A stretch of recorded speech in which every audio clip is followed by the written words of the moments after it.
Hola, buenas tardes. Vamos a comenzar esta lección 18 de metafísica. Quiero partir recordándoles que tenemos el próximo miércoles la segunda prueba. Esta prueba va a hacerse tal como la primera, va a ser una prueba asincrónica, va a tener una duración de 24 horas, va a abrirse para que ustedes la contesten a las 2 de la tarde, o sea, la hora en que comienza la clase el día miércoles, y va a estar abierta hasta las 2 de la tarde del día jueves. Les ruego que tengan presente esto, aunque yo me imagino que ya casi todos ustedes lo tienen súper presente, pero he tenido mala experiencia en el pasado que la gente se confía y piensa que la entrega de la prueba es como la entrega de una prueba que se hace cuando uno está en clases directamente, en donde uno le puede pedir al profesor, espéreme que estoy terminando de escribir, y bueno, entonces aquí si uno fija una hora de entrega, es la hora de entrega y punto, ¿no? No hay tiempo adicional para nada, ¿no? Voy a comenzar a compartirles pantalla. Hay una mano arriba, me parece, pero no sé quién es el que tiene una mano arriba. Adelante. Soy yo, profesor, perdón, soy Fael. Y solo ingresé a la clase para notificarle una pequeña cosa, que si es que se presenta hoy una inasistencia masiva a la clase, la razón de eso es la paralización de actividades por parte del Centro de Estudiantes de Filosofía. Las razones de la paralización las voy a dejar aquí en un documento que explicita en detalle todas las razones. Y por último, solicitarle a mis compañeros y compañeras que puedan adherir y salirse de la clase en apoyo a las demandas del Centro de Estudiantes. Solo eso, profesor. Gracias por el espacio. Bien, vamos a continuar con la clase entonces. Les voy a compartir pantalla para que continuemos con los temas que estábamos tratando la última sesión. Bien. Estábamos conversando acerca del contraste entre teorías presentistas y teorías tetradimensionalistas acerca del tiempo. Otras alternativas vamos a verlas después, que son intermedias, pero estábamos conversando en primer lugar de estas dos posiciones. Una concepción presentista acerca del tiempo es una concepción que sostiene que solo existe el presente. Es una concepción de seriedad por la razón de que requiere sostener que hay un presente objetivo que se encuentra siempre en cambio, en movimiento. A todo esto, hoy día Pablo Steinmetz, uno de los ayudantes del curso junto con Susana Díaz, les compartió a ustedes un video de un físico que explica las razones que hay desde el punto de vista de teoría física para defender una ontología tetradimensionalista. Vamos a hablar de eso más adelante cuando veamos las críticas a ontologías de seriedad, pero es un muy buen video, muy claro, y se ve además que, que no conocía yo, la verdad, que ese canal de YouTube, pero el físico que lo hace se ve que conoce estas discusiones filosóficas, o sea, ocupa la terminología que estamos ocupando nosotros, ¿no? Y da las razones que han sido usualmente aducidas desde la perspectiva de relatividad general para rechazar las ontologías de seriedad en general, presentista, de bloque creciente, o lo que sea. Así que, bueno, por supuesto que no entra en la materia, naturalmente, pero fue idea de Pablo compartírselo y me pareció una muy buena idea. Así que, sí, si quieren, véanlo. Bueno, o sea, el presentista es el que sostiene que lo que existe es el presente. El pasado no existe, ni tampoco el futuro. Ahora, claro, decir que no existe el pasado y el futuro es un poco fuerte. Es compatible con una posición presentista sostener que el pasado es algo que existe, pero fundado en entidades que se encuentran en el presente. Del mismo modo como las entidades futuras también se pueden admitir, pero siempre fundadas en entidades del tiempo presente. Bueno, sí, es ontología de seriedad, no porque satisfaga esta imagen que es la imagen que ustedes se encuentran usualmente explicada cuando estamos pensando en las explicaciones típicas de serie A. Esto es que tengo una serie completa de eventos, de todos los instantes de tiempo y de todos los eventos en todos los instantes de tiempo, y esta serie completa comienza, por decirlo así, a moverse desde el futuro hacia el pasado. Aquí, por eso decir, la serie está reducida al mínimo, porque solamente es el presente. Pero ese presente es un presente que siempre está cambiando, y es un hecho objetivo cuál es el presente, y tiene todas las características dinámicas que son propias de la serie A. Entonces, una ontología presentista es una ontología de serie A. ¿Bien? Bueno, hemos estado conversando la última sesión acerca de cómo es que los defensores del presentismo, además, sostienen que normalmente que el presente se encuentra preñado, por decirlo así, ¿no?, de futuro y pasado. ¿Por qué? Porque contiene hechos temporalizados, o sea, hechos acerca de que en el pasado, bla, bla, bla, o que en el futuro, bla, bla, bla. El momento que esta idea es formulada por filósofos presentistas, que quien lo formuló esto de manera especialmente precisa, yo les comenté, fue este filósofo, en realidad neozelandés, Arthur Pryor, que es también una de las figuras, en fin, que abrió y que desarrolló inicialmente lógica temporal y lógica modal. Eh, la idea era que esto permitía evadir el compromiso ontológico con entidades pasadas y futuras, usando los estándares de Quine que nosotros hemos estado considerando a comienzos de semestre. Pero esto no resuelve el problema acerca de cuál sería el fundamento o el verificador o el truth maker de estas verdades temporalizadas, y ese es un tema que vamos a ver más adelante. Bueno, estuvimos también conversando acerca de introducir la idea de la concepción del tetradimensionalista o eternalista, ¿no? Fíjense ustedes en este cuadro que yo les indiqué hace un momento, en donde presentista entonces es que sostiene que la serie temporal está constituida por esta fina lámina, que por decir, es un plano de estados de cosas, hechos y entidades que existen en el presente y nada más que eso, y que van variando en cada tiempo.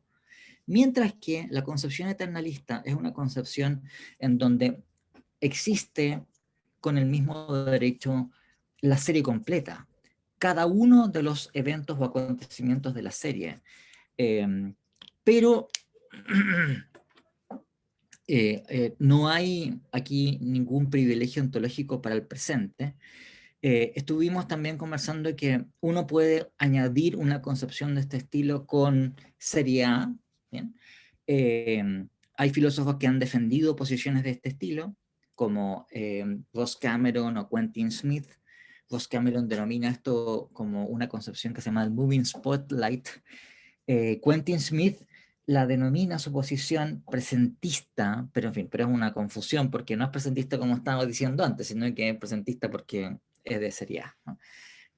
Para quienes defienden serie B, en cambio, la idea es que el presente designa solamente la perspectiva del hablante o del pensador o del sujeto que está describiendo las cosas.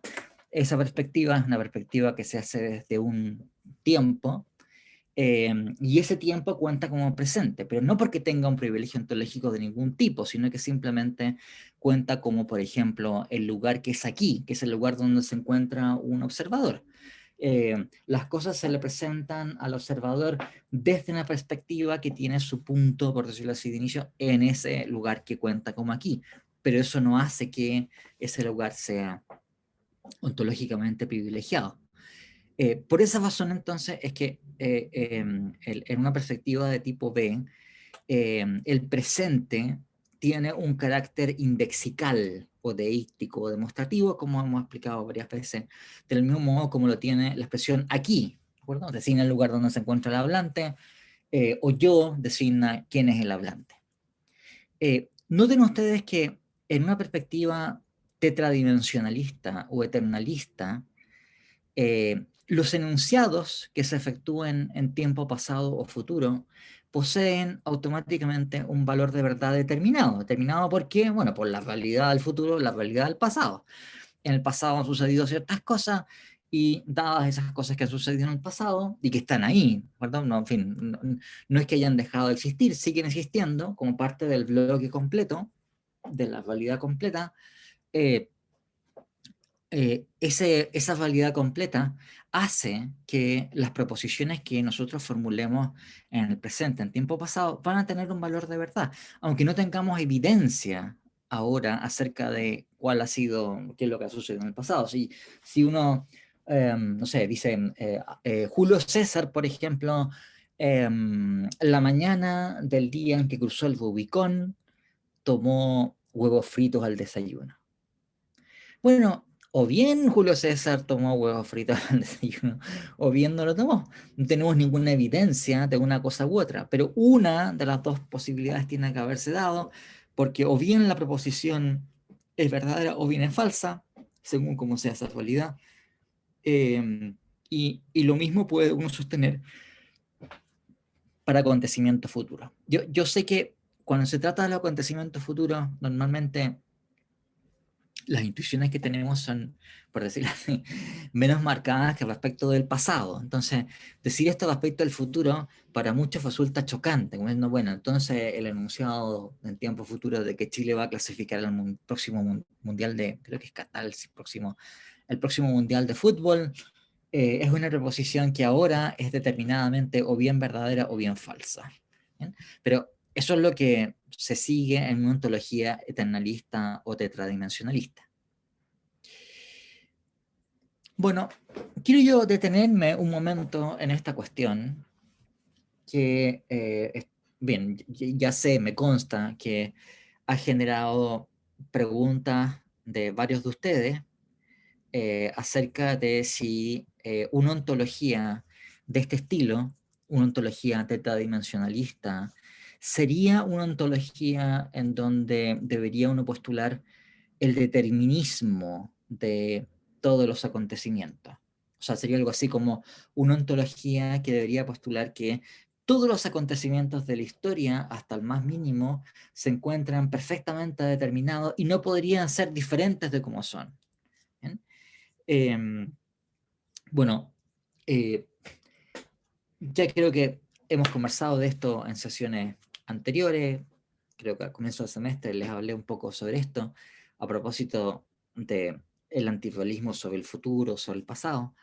Ha habido efectivamente líneas de argumentación fatalistas que han descansado en esta suposición para argumentar que los acontecimientos futuros no dependen en lo absoluto de nuestra acción libre, que nuestra acción libre es completamente impotente para hacer una modificación de aquello que el hado, destino o fatum tiene determinado. Que nuestras mismas decisiones libres realmente son una ilusión, en el sentido de que nosotros tenemos la imagen, la ilusión de que estamos, por decirlo así, determinándonos a nosotros mismos a querer o no querer, o a decidir o no decidir tomar estas decisiones, porque esto ya estaría determinado de suyo por sí mismo, ¿no? Y nuestras acciones serían completamente incapaces de modificar lo que el hado o el destino ha determinado, ¿no? Y el argumento que se utiliza es un argumento de este estilo. Si en el futuro sucede que P, recuerdo que supongamos que estamos evaluando esta proposición en tiempo presente, estamos evaluando una proposición de futuro, ¿recuerdo? Que dice que Chile no va a clasificar al Mundial de Fútbol, creo que es Qatar, pero el próximo Mundial de Fútbol. Entonces la idea es que si esa proposición es ahora verdadera, si es verdad que Chile no va a clasificar al Mundial de Fútbol, entonces cualquier tipo de acción que nosotros podamos realizar va a ser incapaz de modificar el valor de verdad de esa proposición. Nuestros esfuerzos, ya sea para lograr ese objetivo o para tratar de evitar que se produzca ese resultado, van a ser y serían igualmente inútiles, inservibles, incapaces de producir ningún tipo de modificación, ¿no? O sea, aunque, no sé, digamos, nacionalizásemos, no sé, trajésemos la máquina del tiempo, por ejemplo, y trajésemos a Garrincha Pelé en sus plenas capacidades, Di Stéfano, Maradona, no cuando estaba hacia el final así como mal, digamos, sino que jovencito, digamos, lleno de energía, y tenemos un equipo y los nacionalizamos a todos chilenos, y los hacemos jugar, igual no vamos a clasificar al mundial, no hay nada que hacer. Y al revés, digamos, si es que vamos a clasificar, el esfuerzo que hagan, aunque los tipos, digamos, ni siquiera se presentan en la cancha, digamos, para jugar los partidos, igual los vamos a clasificar. ¿Okay? Ese es el argumento que es un argumento muy antiguo para defender una forma de determinismo, si ustedes quieren, lógico, porque en este caso las razones por las cuales se sigue en esta posición fatalista vienen del hecho de suponer que las proposiciones en tiempo futuro tienen un valor de verdad definido, son determinadamente verdaderas o falsas, y vale para ellas el tercio excluso. Bueno, un punto muy importante, y aquí me gustaría conocer la impresión que tienen ustedes sobre esta cuestión, es que no se sigue una cosa de otra. Una ontología tetradimensionalista no implica necesariamente una concepción determinista de los acontecimientos que suceden en el mundo. Y déjenme precisarles un poco más qué es lo que debemos entender por determinismo y un mundo determinista. Uno puede pensar en eso como, ¿se acuerdan ustedes que hablamos en algún momento de mundos posibles? ¿De acuerdo? O sea, formas que podrían ser las cosas. Bueno, ¿cuándo decimos que un mundo posible es determinista? La especificación que voy a darle es una especificación que hace David Lewis y que yo la seguí habitualmente. Pero la idea es la siguiente, ¿no? Que decimos que un mundo posible es determinista. Sí, solo sí. Cualquier otro mundo que uno comparta las mismas leyes naturales, eso es muy importante, compartan las mismas leyes naturales, si las leyes naturales son distintas, la cuestión varía, ¿no? Y que tenga un segmento temporal que sea indiscernible de un segmento temporal del mundo del cual se trate, va a ser indiscernible en todo otro tiempo.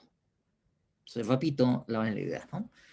Decimos un mundo posible W1, que es un mundo determinista, si es que cualquier otro mundo posible que sea, por decirlo así, comparta con este mundo un segmento temporal que puede ser chico, digamos, ¿no? Todo lo chico que uno quiera o más amplio, ¿no? En donde suceden cosas exactamente del mismo tipo, ¿verdad? O sea, que son, entre comillas, réplicas exactas en ese segmento temporal, los dos mundos, suceden exactamente las mismas cosas y valen las mismas leyes naturales que determinan cuál es la evolución en el tiempo de los sucesos en esa, en fin, de los objetos y propiedades y procesos naturales en esos mundos, van a ser mundos que van a ser indiscernibles entre sí en todo instante de tiempo. ¿Bien? O sea, la idea es que el estado de ese mundo posible en un tiempo específico, dadas las leyes naturales, hace que ningún otro mundo posible pueda diferir de él sin la violación de esas leyes, ¿no? Cuando Luis hizo esta formulación, lo hizo, bueno, es una cosa peculiar de la concepción luisiana. Luis tiene concepciones, ustedes saben, acerca de los mundos posibles, pero Luis sostenía que las leyes naturales, o sea, leyes como, no sé, en la gravitación universal o qué sé yo, ¿no? Son contingentes, o sea, que son de cierta manera en el mundo actual, pero podrían ser distintas de cómo son, ¿no? Hay muchos otros filósofos que sostienen, en cambio, que las leyes naturales no son contingentes, sino que son hechos necesarios. ¿Por qué? Bueno, bien, yo pienso esto, por ejemplo, ¿no? Que las leyes naturales son simplemente la especificación de los poderes causales que confieren las propiedades universales a sus instanciaciones. Entonces, sí, es la esencia de una propiedad universal, que los objetos que las instancian adquieren ciertos poderes causales. Por tanto, en fin, en cualquier mundo posible en donde se instancia esa propiedad, los poderes causales deben ser los mismos, ¿no? Entonces, la propiedad de tener masa, por ejemplo, está necesariamente correlacionada con los poderes causales que adquiere algo si tiene cierta masa. nada contaría como propiedad de masa en otro mundo posible si es que no estuviese confiriendo esos poderes causales. Pero la perspectiva de Lewis es distinta, ¿okay? Entonces, Lewis sostiene que las leyes naturales son, como digo, contingentes, ¿no? Bueno, entonces tiene que hacer específicamente esta cualificación, porque en la concepción de Lewis podría haber otros mundos posibles donde tuviésemos segmentos temporales que sean indiscernibles, o sea, igualitos, igualitos, igualitos, igualitos, hasta el más minísimo detalle, ¿verdad? Eventos exactamente del mismo tipo, pero si hay otras leyes naturales, naturalmente la evolución posterior, las cosas que sucedan en otros tiempos en ese mundo van a ser diferentes, ¿no? Bueno, entonces, ¿cuál es el punto aquí? Que cuando tenemos una ontología tetradimensionalista, en donde todos los instantes de tiempo están dados de una manera que es ontológicamente, por eso sí, están ontológicamente dados a la par. No hay instantes de tiempo que sean ontológicamente privilegiados, más fundamentales respecto de otros. Todos los acontecimientos de cada uno de esos tiempos también existen, por eso así, y son perfectamente, se encuentran perfectamente transparentes ante el ojo de Dios, el ojo eterno de Dios, o su specie eternitatis. Bueno, el que, eh, el que los acontecimientos en este mundo sean o no necesarios es una cuestión distinta a su existencia efectiva. Un acontecimiento de este mundo es un acontecimiento que perfectamente puede ser un acontecimiento contingente, un acontecimiento cuyas causas, que también son parte de este mundo, por ejemplo, a lo mejor no han determinado necesariamente que es exactamente ese acontecimiento el que debió ocurrir y no uno diferente. Esto es, los sucesos del mundo, cada uno de los acontecimientos del mundo, en este mundo que tenemos así completamente desplegado, ¿no? Como un gran bloque, o lo que ocupe yo, esta metáfora de decir, es como una película, digamos, donde uno tiene distintos cuadros y tenemos la película desplegada, digamos, la película está completamente desplegada, pero cada uno de estos acontecimientos es por sí mismo eventualmente un acontecimiento contingente, un acontecimiento que pudo haber sido distinto. O sea, fue de hecho, o es de hecho de la forma en que es, pero eso no hace que no pudo haber sido diferente de cómo ha sido de hecho, ¿no? O en otras palabras, usando la jerga de mundos posibles. Hay otros mundos posibles en donde la serie de acontecimientos es diferente de cómo acaece de hecho, ¿no?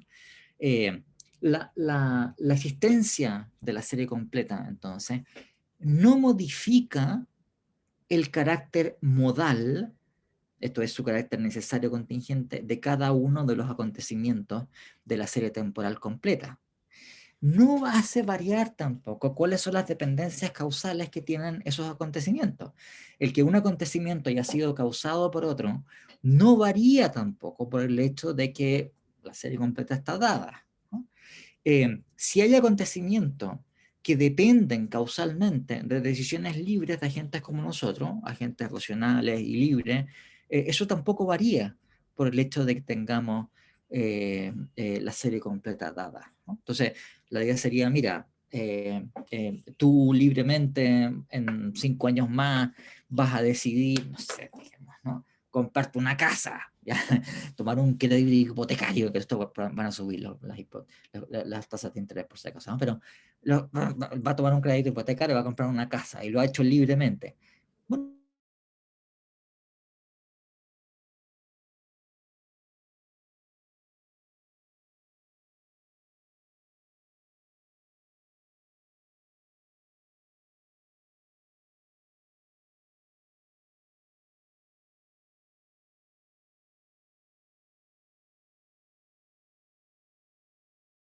lo tomaron, ¿de acuerdo? Pero pudieron no haberlo tomado, ¿bien?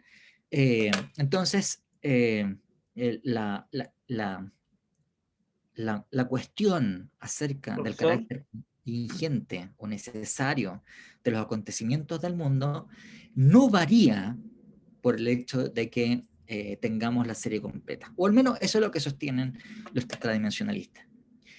Alguien que hace una pregunta, Jorge me parece, ¿no? Sí, comentar más Sí. bien, profesor, que hubo un minuto que se quedó sin audio, previo a lo que estaba diciendo, nada más. En serio. Sí. Chuta. Fue un minuto, no fue más, pero...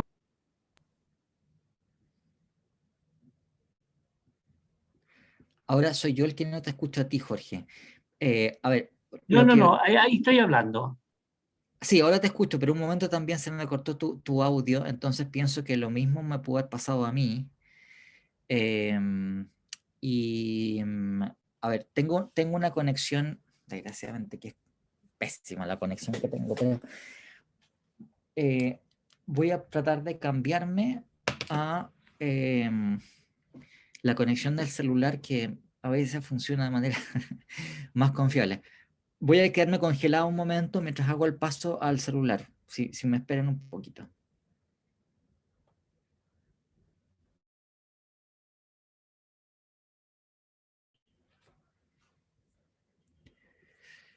Bien, ahora deberían estar bebiendo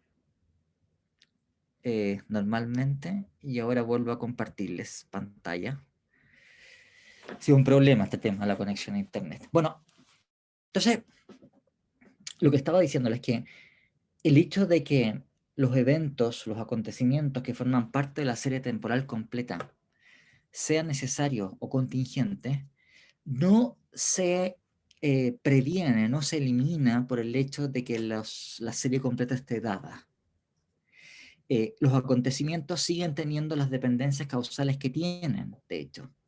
Si esa dependencia causal es la dependencia causal respecto de la decisión libre de un agente, tampoco eso deja de ser así, ¿no?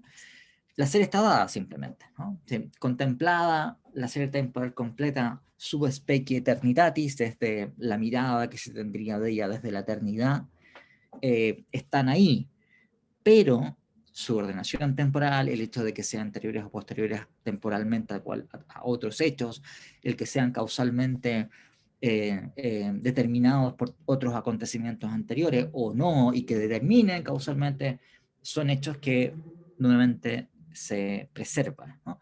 Por supuesto, es un tipo de perspectiva que nosotros no tenemos. Nuestra perspectiva es una perspectiva temporalmente situada, en donde nunca la serie temporal se nos ofrece de manera completa. Una cosa más o menos parecida tenemos cuando contemplamos los hechos pasados, respecto a los cuales tenemos evidencia, pero en una ontología tetradimensionalista lo que se sostiene es que la serie completa también tiene está dada ontológicamente. Y el presente tiene que ver solamente con nuestra perspectiva. Bueno, espero que hayan escuchado esto por lo menos que estaba diciendo. Y no sé si tienen alguna pregunta en particular sobre esto. Antes de... ¿Sí? ¿Profe, se escucha? Sí. Que Sí. tengo la duda, quizás esto sea como para otro tema, pero me suena mucho a cuando se habla el tema de un Dios omnisciente que sabe todo y empieza la pregunta como por la libertad del hombre, como que si sabe Bueno, todo, no ¿qué tiene tan que ver libres somos? exactamente. Y ahora justamente quiero hablarles un poco sobre esto, que una especificación o una variedad de este problema es el que ha surgido respecto de la omnisciencia divina y la libertad humana, y en general de la contingencia de los acontecimientos futuros especialmente. Entonces, hay una antigua discusión que se ha dado respecto de, bueno, si Dios es omnisciente y tiene conocimiento de todos los acontecimientos futuros, ¿cómo es posible que esos acontecimientos futuros sean, no sé, digamos, si son decisiones libres nuestras, que esas decisiones libres sean realmente decisiones libres que dependen de nosotros y que no han sido determinadas de alguna manera por, no sé, digamos, ¿no? La providencia divina o algo por el estilo, ¿no? Entonces, ustedes pueden encontrar en la tradición filosófica y teológica que este problema es un problema que ha sido tratado muchas veces, ¿no? Y, eh, y muchas veces en la tradición filosófica y teológica se han propuesto soluciones tetradimensionalistas, como la que acabo de indicar, precisamente a propósito de este punto. O sea, esto se encuentra, por ejemplo, en Boecio. Esto se encuentra también en San Agustín, ¿eh? O sea, el mismo San Agustín, que era presentista, sin embargo, aquí, respecto de esta cuestión, sostiene este tipo de soluciones. O Santo Tomás de Aquino, no conozco Duns Scoto, por ejemplo, qué cosa puede haber sostenido.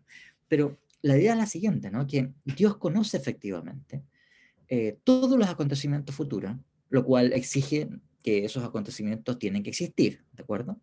O sea, es necesario que si yo conozco que P, o si alguien conoce realmente que P es el caso, P debe ser el caso, ¿no? Esto se conoce como la facticidad o factividad del conocimiento. Conocimiento, por definición, es de algo que se da de hecho o de una proposición verdadera.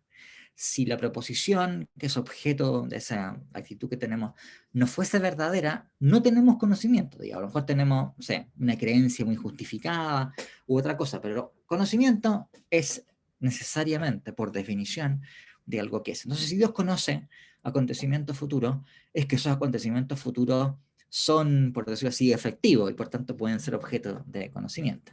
Entonces, la cuestión es cómo es que Dios conoce acontecimientos futuros, acontecimientos que podrían ser o no ser, acontecimientos que no están determinados en sus causas, ¿verdad? O sea que las causas presentes no son deterministas respecto de esos acontecimientos, no, por decirlo así, dejan perfectamente determinado que ese acontecimiento debe suceder, es necesario que suceda, así es que los sucesos en el presente son como son. Bueno, la idea entonces que ha sido propuesta es que de una manera análoga a como hemos indicado aquí, los acontecimientos del mundo son por sí mismos contingentes, en particular si tenemos decisiones libres de sujetos racionales como nosotros en el futuro, esas decisiones siguen siendo libres, siguen siendo decisiones que dependen últimamente de la autodeterminación de esos sujetos, pero, por decirlo así, desde la perspectiva de la eternidad de Dios, Dios contempla cuál es la decisión que toman los agentes libres en esos casos, ¿no? No es que prevea la decisión libre, no es que sepa con anticipación qué es lo que van a decidir en el futuro, algo así como que tuviera conocimientos, por decirlo así, de cuál es la confluencia de causas que van a estar operando cuando esa persona va a tomar la decisión y por tanto pueda prever Dios que esa persona tiene, no hay ninguna otra alternativa, sino que toma la decisión que tome, sino que conoce cuál es la decisión que tome, porque la serie completa está dada, ¿no? Cuando se habla de la eternidad de Dios, no es la eternidad de Dios, no es una distensión temporal indefinida, digamos, no es un tiempo que, por decirlo así, que no termina nunca ni acaba nunca, sino que es una suerte de presente perfectamente simultáneo y autocontenido, ¿no? Es usando nuevamente la metáfora que les ponía de la película, ¿de acuerdo? Pero completamente distendida, que es como la eternidad de Dios es algo en donde se ve de un golpe la película completa, ¿no? Ahora, los acontecimientos dentro de la película tendrán las causas que tienen, son contingentes porque pasan de cierta manera, pero podrían haber pasado de maneras distintas, dependen causalmente, de manera natural, de decisiones libres, y la idea es que la omnisciencia divina lo que hace es conocer que se dan todas estas cosas, ¿eh? Entonces, nuevamente, el caso del tipo de fatalismo que ustedes veían aquí, ¿no? Que se derivaba de la suposición de que los enunciados en tiempo futuro tienen un valor de verdad definido, también ha sido propuesto respecto de la omnisciencia divina, ¿no? Sería una suerte de fatalismo teológico, así como, bueno, si Dios sabe que tú te vas a condenar, entonces da lo mismo lo que tú hagas, digamos, ¿no? Te vas a condenar igual, ¿no? O si Dios sabe que tú te vas a salvar, entonces también da lo mismo lo que hagas, te vas a salvar igual, digamos, que hagáis todos los crímenes, y en fin, y seas un crápula, un tipo... la idea entonces es que la omnisciencia divina no hace que los acontecimientos por sí mismos dejen de ser necesarios o contingentes si es que lo son, ¿no? Santo Tomás, esto que le cito aquí está en Santo Tomás de Aquino, que dice lo siguiente, ¿no? Hay una diferencia entre decir que es necesario que si Dios conoce que en el futuro P va a ser en el futuro que P, que sostener que si Dios conoce que en el futuro va a ser que P, entonces es necesario que en el futuro va a suceder que P, ¿no? Lo segundo es fatalista, ¿no? La idea sería, si Dios sabe que en el futuro, no sé, tú vas a comprar una casa, entonces es necesario que en el futuro tú vas a comprar una casa. No, no es necesario que tú vas a comprar una casa, podrías no comprar una casa. Lo que sí es necesario es que si Dios conoce que tú vas a comprar una casa en el futuro, tú vas a comprar una casa, ¿de acuerdo? Pero el acontecimiento en sí mismo de ir a comprar la casa o decidir comprar la casa no es necesario debido al conocimiento divino. No sé si se entiende el tema, ¿no? Esto se conoce como el que ustedes están diciendo que lo que es necesario es el condicional, de que si Dios conoce que en el futuro va a suceder que P, entonces en el futuro va a suceder que P.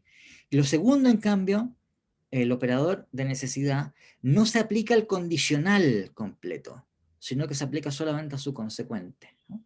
Esto en jerga lógica se llama que el operador de necesidad aquí tiene una ocurrencia de re en vez de dicto, porque no abarca la implicación completa, sino que solamente una parte de la implicación, que es el consecuente, ¿no? Bueno, la idea aquí es que lo que es necesario es que si Dios conoce algo, ese algo va a ser efectivo. Pero no es que si Dios conoce algo, eso hace que aquello que es objeto del conocimiento divino, por ejemplo, una decisión libre en el futuro, vaya a tornarse esa decisión necesaria y no contingente, ¿no? Ni que vaya a ser alguna manera una decisión determinada por la presencia divina y no por las causas que tienen que ver con la autodeterminación de un agente libre. ¿Bien? Entonces, ustedes se dan cuenta, se da un problema semejante y la solución que ha sido adoptada muchas veces es también una solución tetradimensionalista, ¿ya? O sea que eso es tener que los acontecimientos de la serie completa están dados, pero eso no hace que esos acontecimientos sean necesarios. Son modalmente o contingentes o necesarios según sea su naturaleza, pero el hecho de que estén dados no hace que dejen de tener el perfil o el carácter modal que tienen por sí mismos, por su propia naturaleza. ¿Okay? Bueno, Jorge, tienes la mano levantada, adelante, por favor.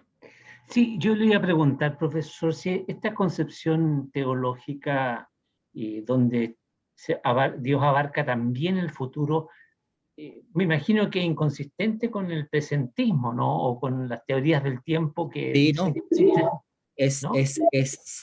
Es tetradimensionalista. O sea que lo que estoy diciendo es que una solución a este problema de la omnisciencia divina de los acontecimientos futuros ha sido justamente una ontología tetradimensionalista. Pero debo decirles que no es la única solución que se ha adoptado, ¿no?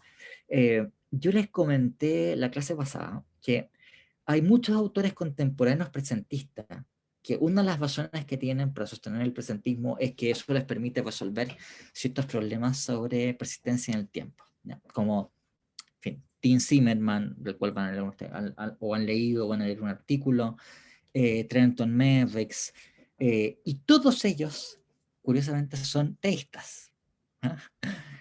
O sea que, en fin, no me preguntan por qué pasa esto, digamos, ¿no? Pero este grupo de gente son todos ellos teístas, y el ajuste lo hacen por otra manera. Entonces, ¿cómo es que se garantiza para estos filósofos la omnisciencia de Dios respecto a los acontecimientos futuros?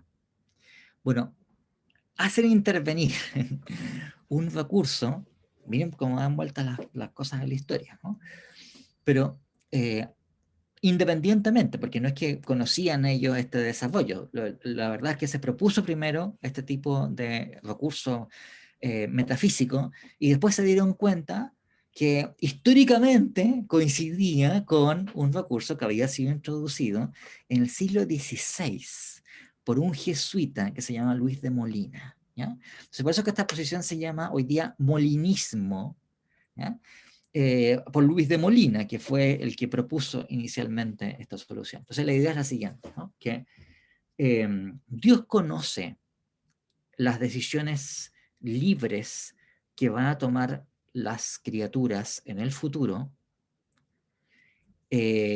no porque ese futuro exista, porque la idea es que soy presentista, digamos, solamente están los acontecimientos presentes, y también si pienso que estas decisiones son auténticamente libres y la libertad es incompatible con el determinismo, las causas presentes no determinan necesariamente cuáles van a ser las decisiones libres que van a tomar esas criaturas. Y lo mismo vale para todo tipo de eventos que sean probabilisticos o estocásticos, o procesos que sean estocásticos, como son los procesos cuánticos, según todo lo que sabemos. Bueno, entonces la solución de ello es que, por decirlo así, existen lo que se llaman unos condicionales de libertad, ¿no? Esta terminología la introdujo Plantinga, Alvin Plantinga, y coinciden exactamente con el tipo de cosa que enuncia Luis de Molina, que en la escolástica tardía del siglo XVI le llamaban los futuribles, ¿no? Entonces, futuribles es algo que, por así, hubiese sucedido o podría suceder en el futuro si se dicen ciertos antecedentes, ¿no? O algo así como, ustedes leen el Evangelio, que se dice, bueno, nuestro Señor reprueba a las ciudades incrédulas, dice, si en Sodoma y Gomorra se hubiesen hecho los milagros que se han hecho en ustedes, se habrían convertido. ¿Ah? Bueno, entonces, no se convirtieron, pero ese sería un futurible, ¿no? Como, no, si hubiesen sucedido ciertas cosas que no han sucedido, habrían pasado ciertas cosas. Hoy día lo denominamos esos condicionales contrafácticos. Entonces, ¿cuál es la idea de estos filósofos? Que, aunque no hay hechos futuros determinados, son verdaderos ciertos condicionales contrafácticos del tipo, si un sujeto libre estuviese en tales y cuales circunstancias, por supuesto aquí debería especificarse con un nivel de detalle grande cuáles son las circunstancias, él escogería libremente tal o cual cosa. Entonces, Dios tiene conocimiento de los futuros contingentes porque Dios conoce esos condicionales contrafácticos. No porque conozca los acontecimientos futuros, sino porque la realidad está constituida solamente por el presente, pero ese presente, entre comillas, está preñado. ¿Se acuerdan que hablamos de eso del presentista? Bueno, eso sería, hay un presente, pero es un presente que está enriquecido, por decirlo así, porque está además habitado no solamente por las cosas que suceden de hecho, sino que está habitado además por esos condicionales contrafácticos, que me dicen si algo hubiese sucedido, si sucediesen tales y cuales cosas, pasaría esto. Y eso vale para las decisiones libres que tomarían los agentes. Entonces, Dios puede, por decirlo así, tener el conocimiento de los acontecimientos futuros, sí que estén determinados en sus causas, porque conoce esos condicionales contrafácticos. Esto se llama, en la terminología que introduce Luis de Molina, la ciencia media, así lo llaman. Ciencia media porque, en fin, no es conocimiento de lo que sucede de hecho, no es conocimiento simplemente también de cosas posibles, sino que es un conocimiento intermedio, digamos, de lo que pasaría en ciertas circunstancias o no. Entonces vean ustedes cómo se repite la historia. Esto, lo que han hecho estos filósofos, digo porque no, a ver, no es que sean multitudes, digamos, pero es una escuela completa de gente que sostiene que existen estos condicionales contrafácticos. Bueno, ojalá que tengamos tiempo este semestre para contarles un poquito más sobre esto, ¿no? La solución que estamos viendo aquí no es una solución que apela a condicionales contrafácticos de libertad, ¿no? Estos contrafácticos molinistas, ¿no?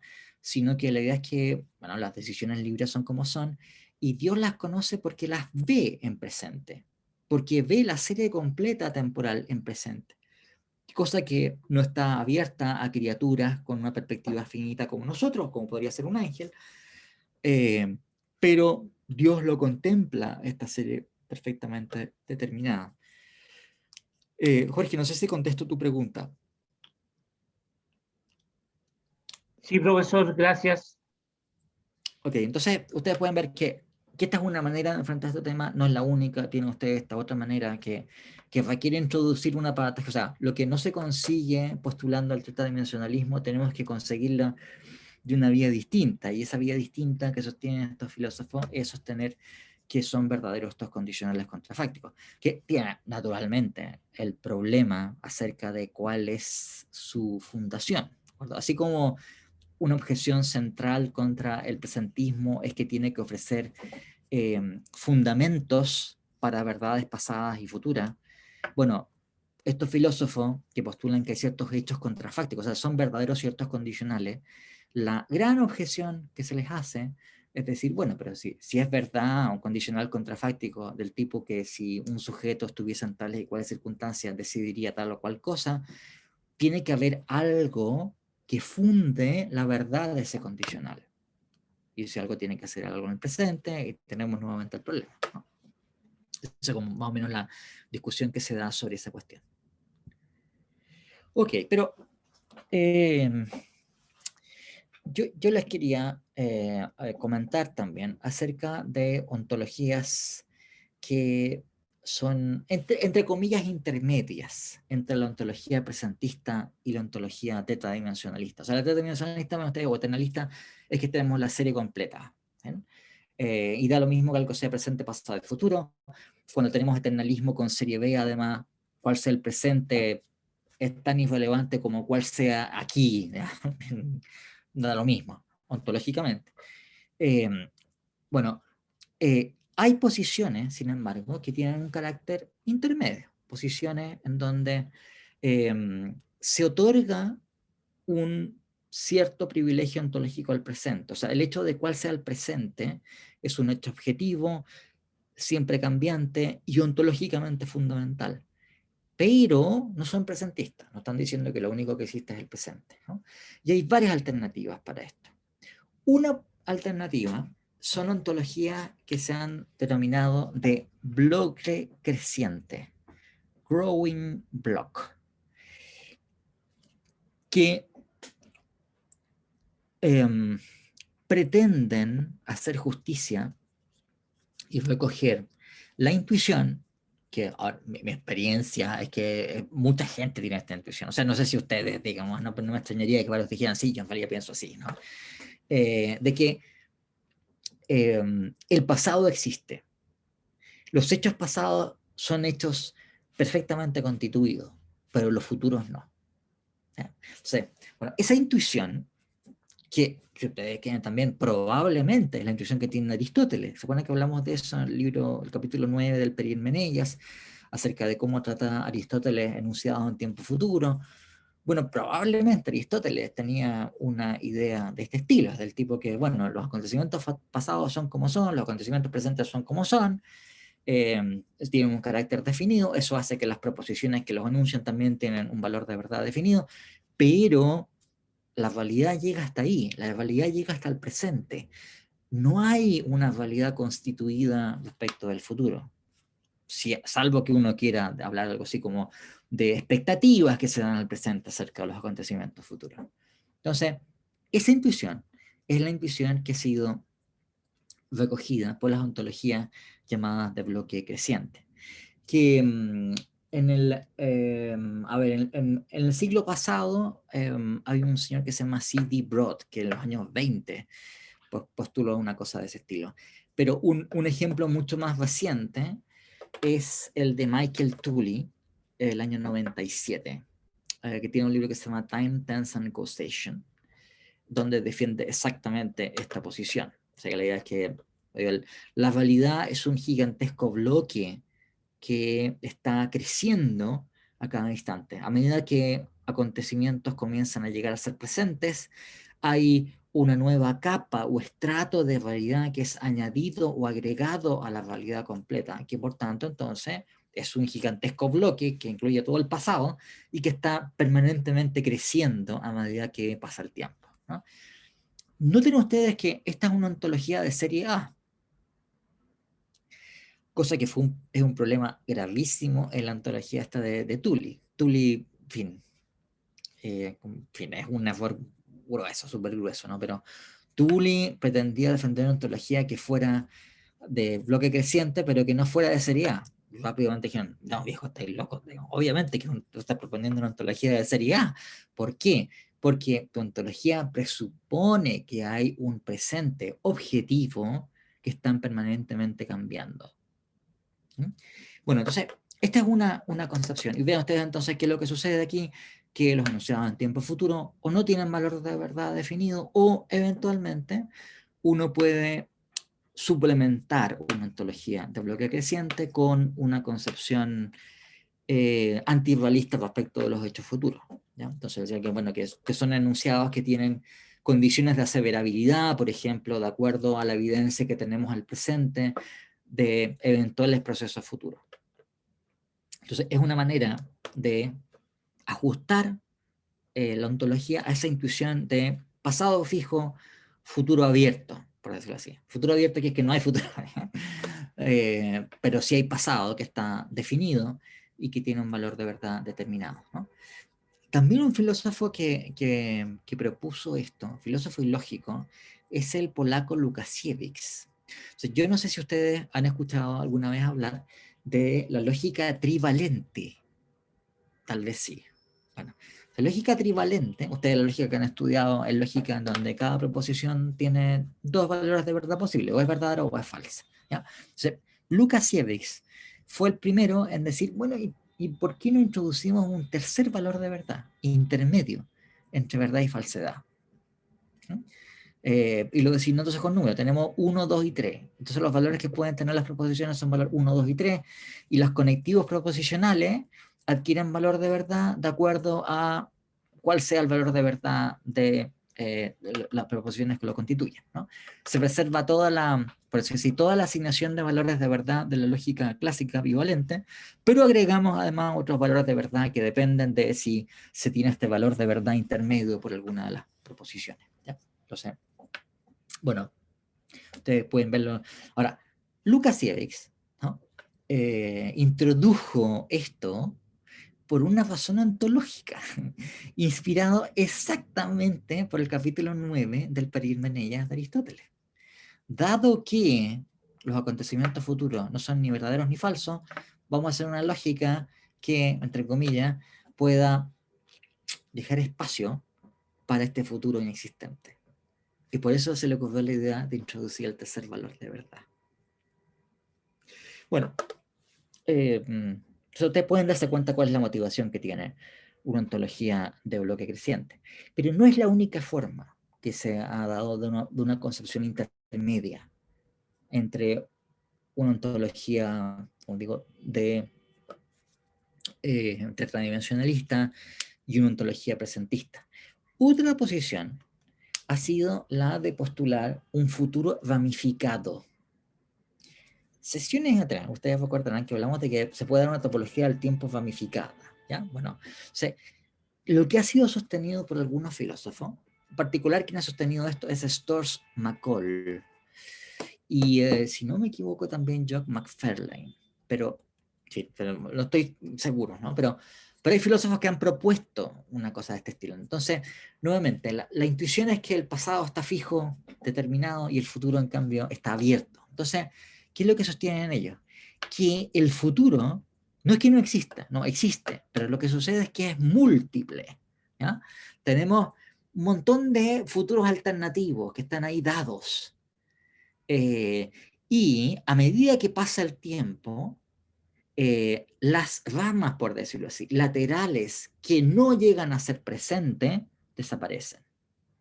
Entonces, el paso del tiempo, esa es la diferencia con la ontología de bloque creciente. En la ontología de bloque creciente, a medida que pasa el tiempo, la realidad va aumentando, va creciendo, van agregándose estados de cosas que antes no existían. Bueno, ¿qué es lo que sucede en una ontología de futuros ramificados? Al menos de este estilo, del estilo que defiende Storrs McCall. Es que sucede al revés. De que a medida que pasa el tiempo, no es que la realidad vaya ganando estados de cosas que antes no existen, sino que va perdiendo estados de cosas que dejan de existir. Todas las ramas colaterales que no llegan a ser presentes desaparecen en la nada. ¿Bien? Entonces, la imagen que tienen ellos del paso del tiempo, es esto en donde tenemos, por decirlo así, un árbol, ¿no? En que uno va avanzando esa fibra y a medida que se va avanzando, vamos sacando ramas, digamos, ¿no? Todas las ramas que, dejamos solamente una rama, que es la rama de los acontecimientos que suceden de hecho, y que van quedando hacia el pasado. Pero todas las ramas abiertas se pierden, ¿no? Ahora, noten ustedes que esto tiene también su correlato semántico, porque las proposiciones de tiempo futuro no es que no tengan valor de verdad, o que uno deba asignarles un valor de verdad de manera antirrealista por condiciones de sabiduría. El punto es que tienen varios valores de verdad, ¿ya? Entonces, son proposiciones que son verdaderas en ciertas ramas y falsas en otras. Entonces, en el futuro, respecto de cuál sea el presente, yo no puedo decir que la proposición es determinadamente verdadera, porque eso corresponde a una rama solamente, en otra es falsa. Bien. Bueno, entonces, las ontologías de futuros ramificados son ontologías que, nuevamente, recogen esta intuición, futuro abierto, pero abierto en qué sentido? No en el sentido de que no exista y que hay que hacerlo de la nada, sino en el sentido de que es múltiple, de que está bifurcado, y de que en esas bifurcaciones tiene que, por decirlo así, determinarse cuál va a ser la que va a quedar en definitiva hacia el pasado. ¿No? Bueno, encontré un gráfico, una imagen en internet. Nuevamente, yo no soy incapaz de hacer una cosa así, ¿no? Pero lo pirateé, ¿ya? O sea, aquí tenemos una imagen que ustedes se dan cuenta es antigua, como que el ahora está en el 2015. pero esta es la imagen, ¿no? Tenemos los acontecimientos hacia el pasado, es una línea, ¿no? Porque hay una serie de acontecimientos que están sucediendo hasta el presente. Y después, en el futuro, están dados todos estos futuros, ¿no? Están abiertos, ¿no? Es una totalidad de distintas ramas que están ahí, y que a medida que el tiempo va sucediendo, de que el ahora, el presente, va avanzando, entonces estas ramas dejan de existir. Esta apertura, por decirlo así, este espacio, ¿no? de todos los futuros posibles, se va corriendo a medida que va pasando el tiempo presente. Bueno, debo indicar aquí también, dentro de estas alternativas, también algo que es una variación, si ustedes quieren, de esta idea de futuro ramificado, que es la llamada interpretación de muchos mundos en mecánica cuántica. Esto fue propuesto en los años 50 por un físico que se llama Wheeler, ¿no? A ver, mecánica cuántica es extremadamente complicada, ¿no? En fin, en muchos puntos desafía nuestras ontologías de sentido común y no está claro, ¿no? cuál sea el ajuste que hay que realizar para esa ontología, ¿no? Entonces, lo más honesto que uno puede decir esto es que no está claro exactamente cuál va a ser el tipo de ajuste que hay que realizar para dejar espacio a mecánica cuántica. Un tipo de concepción que fue defendida por la llamada interpretación de Copenhague es que los hechos cuánticos están determinados por el observador. Ustedes se pueden dar cuenta que esto es extremadamente antirrealista, ¿de acuerdo? Entonces, bueno, pero hay otras formas de hacer ajustes de otras maneras, ¿no? Pero lo que sí me interesa que les quede claro a ustedes es que no es que la mecánica cuántica, entonces, o sea, no es que la física nos mostró que hay que hacer antirrealista, eso no es así, ¿de acuerdo? ¿No? O sea, tenemos un problema, por decirlo así, un montón de problemas ontológicos para hacer sentido de esto, pero no hay una manera que resulte claramente superior a las otras, ¿no? Es una cuestión altamente discutida. Bueno, o sea, dentro de estas alternativas, ¿no? que se han discutido, y no menos, no menos revisionaria, no menos radical, esta teoría de los muchos mundos. A ver, hay una mano elevada, es Sofía, ¿no? Adelante. Hola, profe. Catalina, perdón. Adelante, Catalina. Es una pregunta en realidad respecto al futuro ramificado, que dice que el futuro existe, ¿verdad? Sí. Pero ¿cómo puede existir algo que no llega a ocurrir? ¿Existe como posibilidad o de qué forma? No. Bueno, la idea es que es, si tú quieres, una manera, a ver, es una manera de tetradimensionalismo, pero es un tetradimensionalismo dinámico en donde hay partes del futuro que dejan de existir. O sea, es un futuro posible en el sentido de que no sabemos cuál va a llegar a ser presente de todas esas formas abiertas, pero todas ellas existen. Claro, pero por eso mismo, ¿cómo puede existir algo? Como, porque existe en potencia, no existe y no llega a ocurrir. Todas las ramas que se Ok, eliminan en el pero fondo, eso estás diciendo, Catalina, es presentista, ¿verdad? Tú estás suponiendo que lo que es en un sentido fuerte es el presente. Bueno, esos futuros tienen un tipo de realidad, un tipo de realidad objetiva. No todos ellos van a ser presentes, pero están ahí. No es que uno de ellos, o que sean solamente algo que se encuentra, por decirlo así, en potencia en el presente, de que el presente contiene las semillas de eso que se va a desarrollar en el futuro. Lo que sostienen estos filósofos es que no, esos futuros existen. Algunos de ellos dejarán de existir. claro, tiene razón. Muchas gracias. Bien, Santiago Garrido dice, es como el cuento del jardín de los senderos que se bifurcan. Sí, exactamente. Es como el jardín de los senderos que se bifurcan. De hecho, que no me acuerdo, McFarlane, de hecho, cita ese cuento de Borges al comenzar su trabajo. O sea, no me acuerdo mucho de la cuestión de McFarlane, pero sí me acuerdo que lo cita directamente ese cuento de Borges. Bueno, termino con un par de indicaciones sobre este tema de la interpretación de muchos mundos. Entonces, en mecánica cuántica ustedes tienen procesos que son indeterministas, procesos que son radicalmente, por decirlo así, que las causas no determinan cuál va a ser exactamente el resultado del proceso físico, y en donde además tienen ustedes esto de que, en fin, pues, el momento que se observa, por decirlo así, una cierta magnitud física, es como que antes de eso teníamos un espacio de probabilidades, pero como justo en el momento en que se hace la medición, adquiere determinación esa gama posible de resultados que podrían obtenerse. Bueno, entonces, lo que sostuvo este físico, Wheeler, era que cuando se pasaba eso, lo que sucede es que cada una de las posibles resultados que se podrían obtener de un proceso de medición existen igualmente, pero en un mundo paralelo.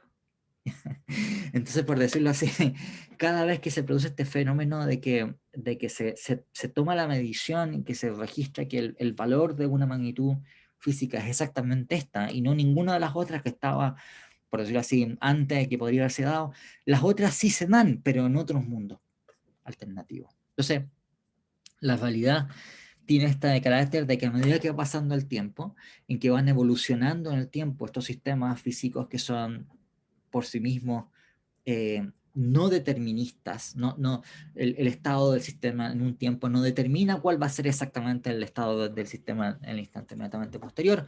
Lo que ustedes quieren es que se bifurca el mundo.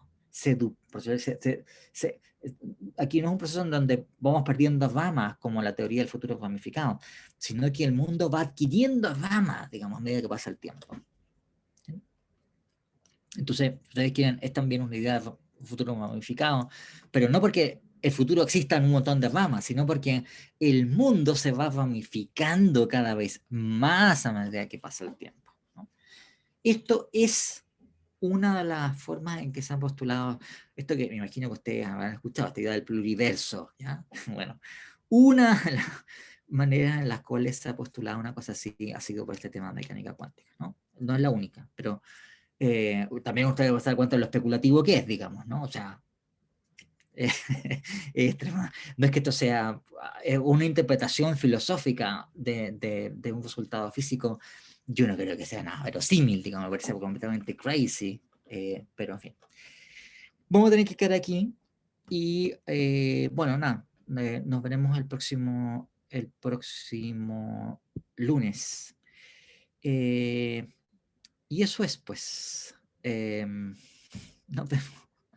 Hasta Gracias, luego. profesor. Chao. Gracias, profe. Chao.